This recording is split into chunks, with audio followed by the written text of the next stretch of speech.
Let's do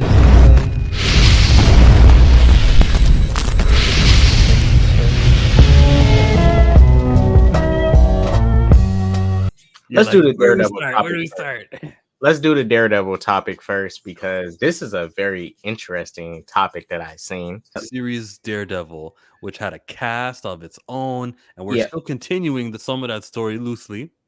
So I think it's a soft reboot. I think it's a soft reboot because from what we heard, majority of the cast members that people liked on the show, like Foggy and that other girl, Kate or something, they're not going to be returning to it. So I hope that's not true, and there's going to be a surprise like on the final episode. I don't think that's a good choice to make. That's literally a mistake you've been making with your casting by depriving the people what they're familiar with. That's why I think this is a complete soft reboot, and the only things that might stay is the main figures like Punisher that spawn from it. Maybe even the Luke Cage actor, maybe the Jessica Jones actor, and maybe that horrible Iron Fist. But other than that, I don't think any of the regular cast members we saw in those shows will be returning. And they're just going to take the main stuff and spice up a little bit. Like, for example, with MCU Daredevil, right? He was already good in the TV show. In the MCU, they elevated his combat prowess. They made him more agile. You're making a mistake. You made a mistake when you messed with my client. Because now I'm gonna whoop your ass.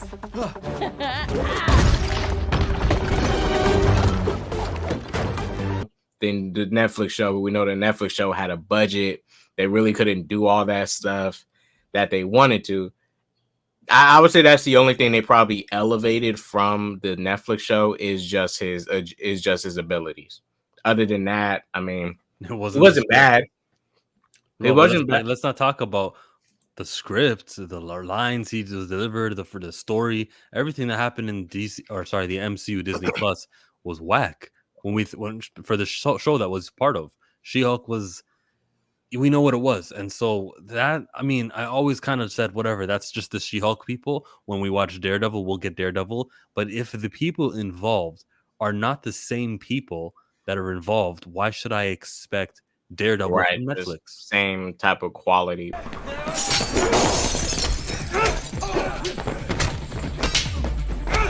Because I don't even think the show is going to be like TVMA like the Daredevil Netflix show was. I think it's going to take a very much more, She-Hulk has some adult stuff in it, but like not really. Like, yeah, they have some cursing, they have some twerking, but that's like still Disney's version of adult is like still like kiddie adult stuff.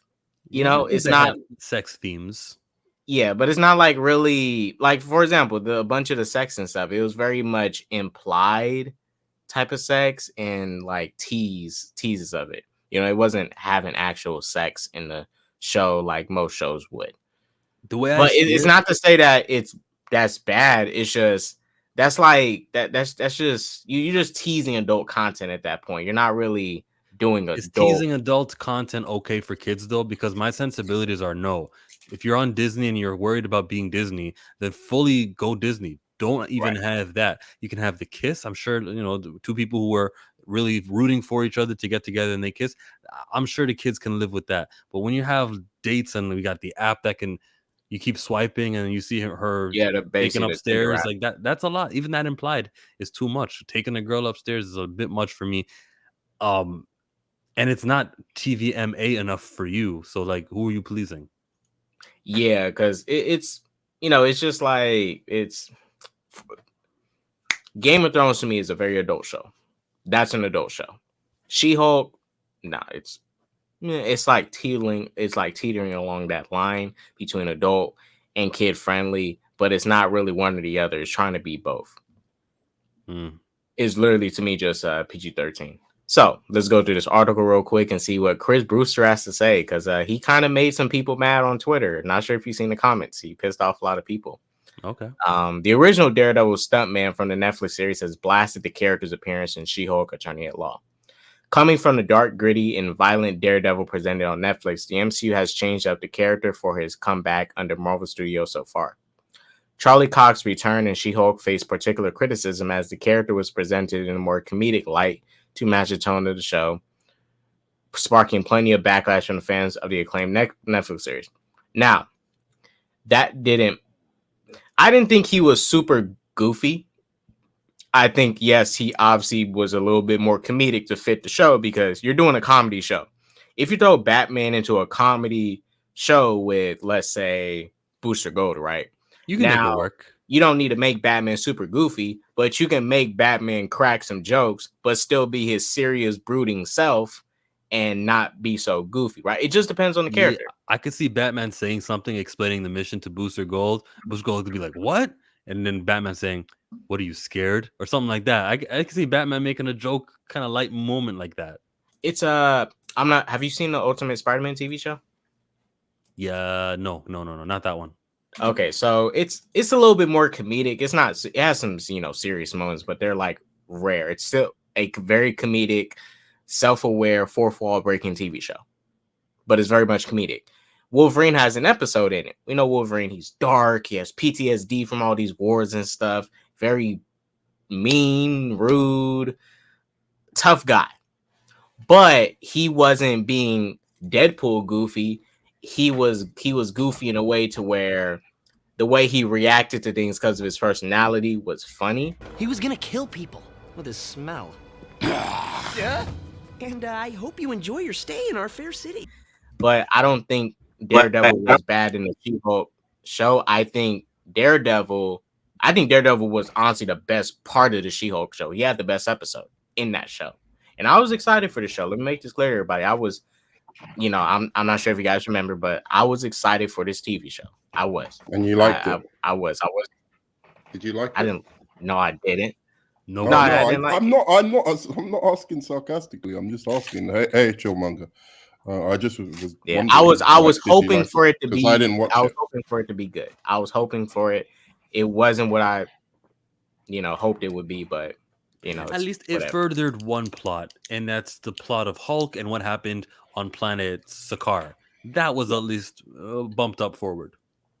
What's it? I just would, and that's the thing. They like totally skipped over that storyline. Like they skipped over the second half of the Planet Hulk story right before World War Hulk, where you got to set up Kyra, Scar, their other son they have, all that and stuff, and it's like, dang, you got what you got.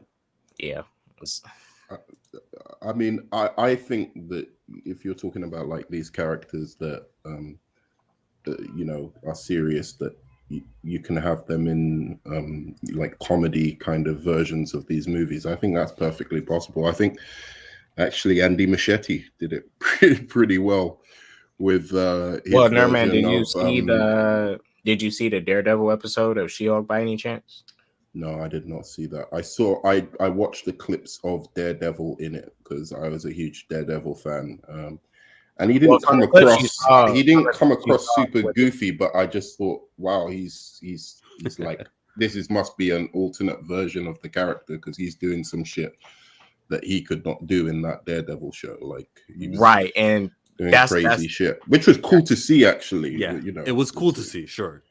And see, it brings it back to my point that I was saying earlier. That's why I think this is a complete soft reboot because we saw the same thing with Kingpin. We know depending on if Andy Muschietti directed Robert Pattinson's Batman in, let's say, a crossover Flash movie, he would be fighting like a traditional Batman, doing backflips and front flips and, cartwheel kicks and stuff.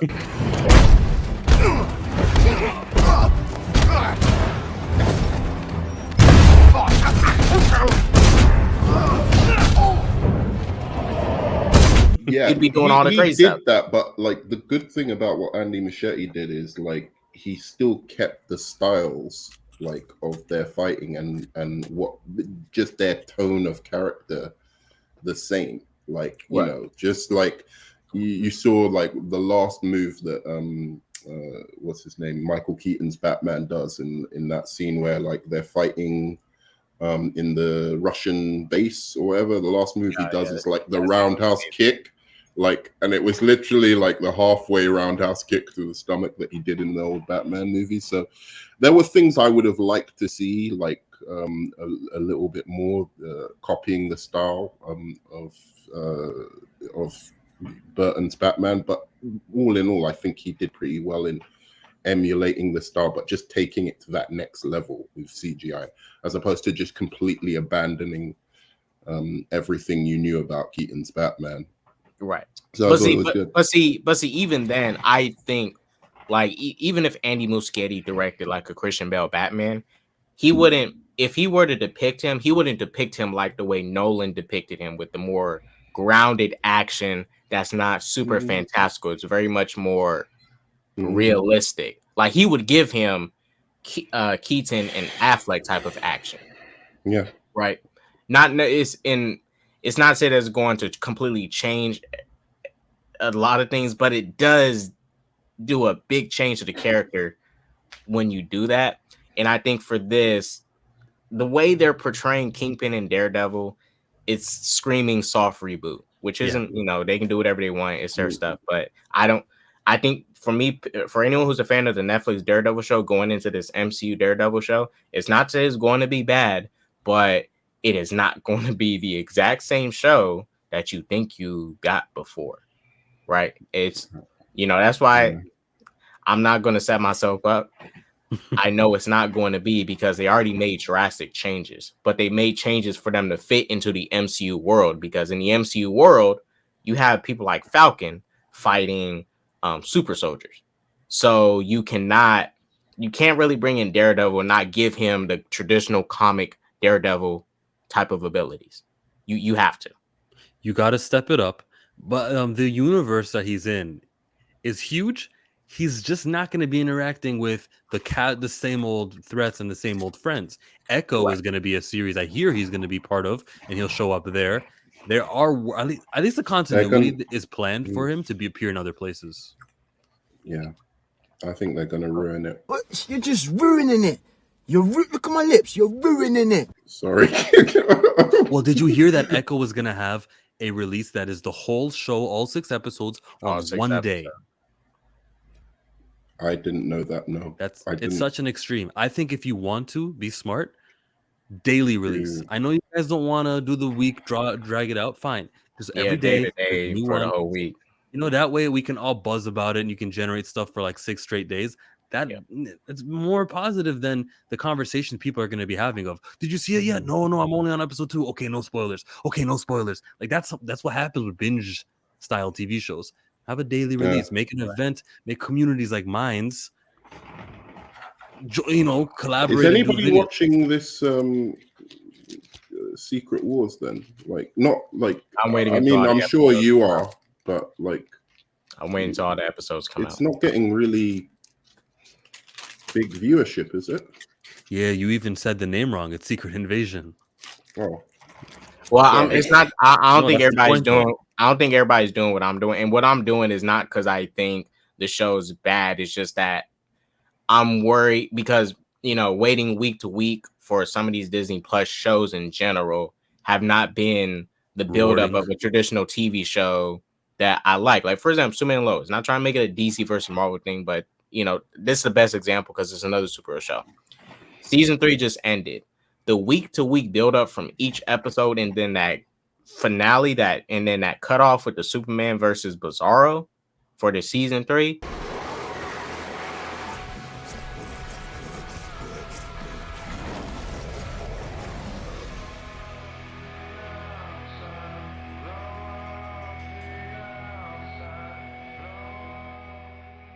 My goodness, that's how you do television. Daredevil actor Cox weighed in on backlash, noting how you can't please all the people all the time. She-Hulk's Titania actress Jamila Jamil also joined in on the debate to defend the legal comedy's handling of Daredevil. I was not a huge fan of her character, Titania, very much wasted. You really could have built up this She-Hulk, and I thought their rivalry was like, it was meh. Netflix Daredevil stuntman Chris Brewster recently appeared on the Ikuzo Unscripted podcast, where he called out the portrayal of the character in She-Hulk at Attorney at Law as bad, comparing it to a cartoon. Although Chris Brewster served as a stunt double for Charlie Cox Matt Murdock, aka Daredevil, in the 3-season Netflix series, he was not brought back for the character's return under Marvel Studios, with Justin Eden taking over his duties for She-Hulk, Echo, and Daredevil Born Again. So he will be in Echo. The stuntman shared how he thinks Marvel Studios are really, really hurting Daredevil, going as far as to say the character in She-Hulk is all animated and it looks bad. Wow. I didn't think it looked bad. That's why I disagree with him. But as far as like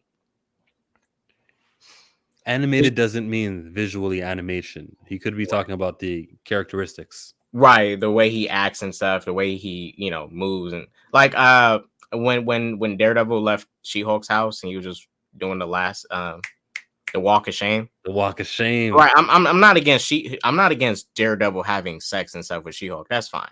But it was kind of weird. Like, you would think Daredevil would be a little bit more, trying to sneak away on rooftops and stuff, not just walk home in the middle of the street like, hey, everybody, I'm Daredevil. Because he wasn't really doing that in the Daredevil TV show. He was the saving priority people. was not on Daredevil protecting the character and the mystique of him. The priority was, wouldn't it be funny if? And they did it. Right. I understand it's a comedy, but then imagine Batman going to go have like sex with Wonder Woman, and then he just walks out her house, just walking down the street with his boots off. It's not to say that he can't do that. I don't want, but it's like Batman would be trying to be sneaky about it. He's not walking on the street and stuff to get home. It's just those type of stuff that I think he's referring to. I think that now that the MCU has taken over the character, I think they are really, really hurting it. If you watch She-Hulk, they turned Daredevil into a cartoon. It's all animated and it looks bad. I love CG to enhance real movement, but if you don't have any real movement, it just becomes a cartoon. It's just CG. There's no weight to it, and what always made the action on Daredevil so good, it was visceral. You felt what Charlie was feeling between the performance and being in there in the action. So he does mean animated that way that I was. Yeah, okay. Right. Look, listen.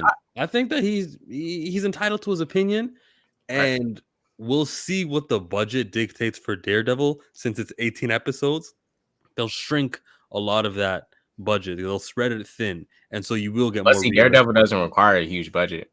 No, it doesn't.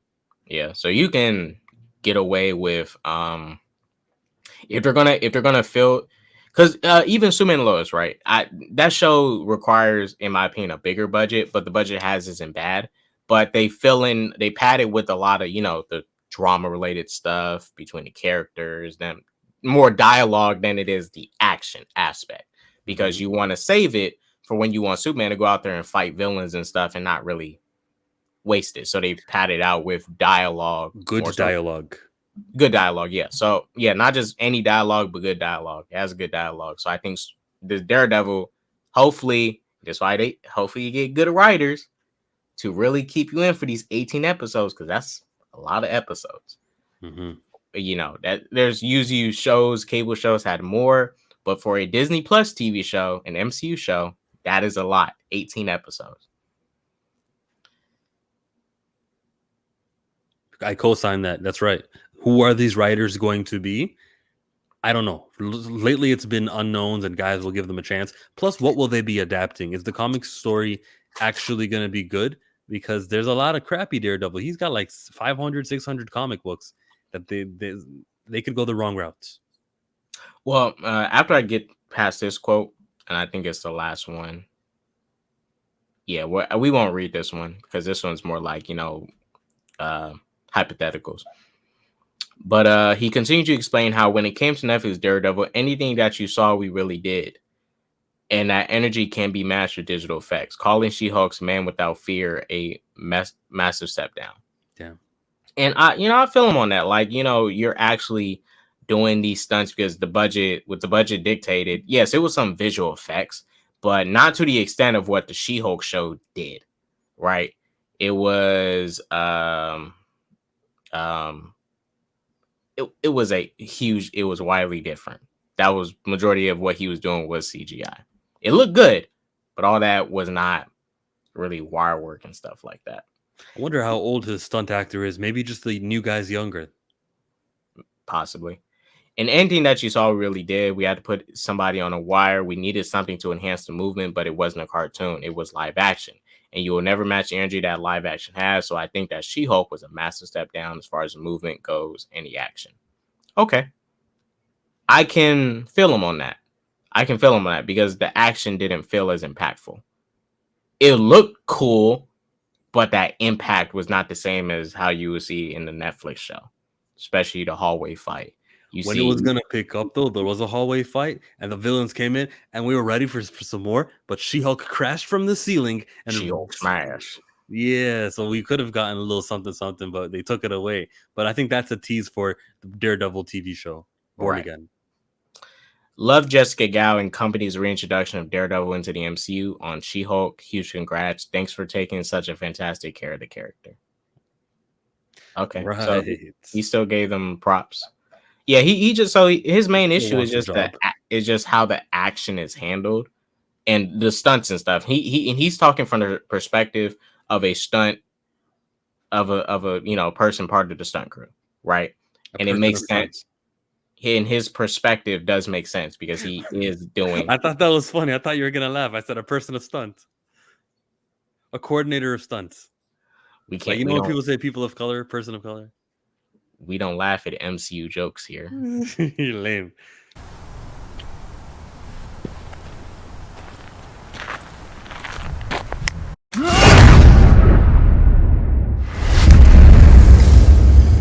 What did you do?